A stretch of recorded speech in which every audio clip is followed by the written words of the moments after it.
আমরা দৌড়িলে দূরে বেশি মনে হ্যাঁ আডি চলো দৌড়বে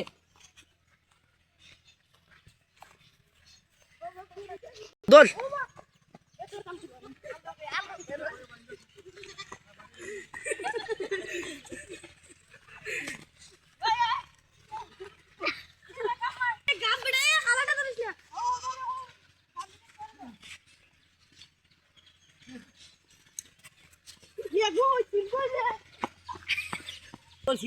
অত কষ্ট করে দৌড়ছি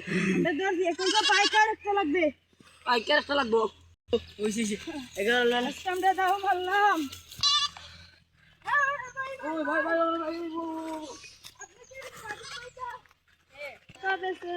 দেখেন না কি বেটা ভাইয়া তোমরা কাও কথা ঠান্ডা দিলে তো খুব ভালো আছে 5000 দিয়ে দিও আপনি সেটা দিলে হবে না না দিয়ে দেই আমরা দিয়ে দাও এই সব দেন ভাই আপনার টাকা এই 4000 টাকা মোট আছে তাহলে চলো আমরা শান্তিগঞ্জে পার্টি করি চলো ভাই ভাই টাইটাকে কিন্তু আর টেন্ডার আনছি দেখেন আপনি নিজে পাইলে আর কি কইরা আমার চেকি ভাইয়া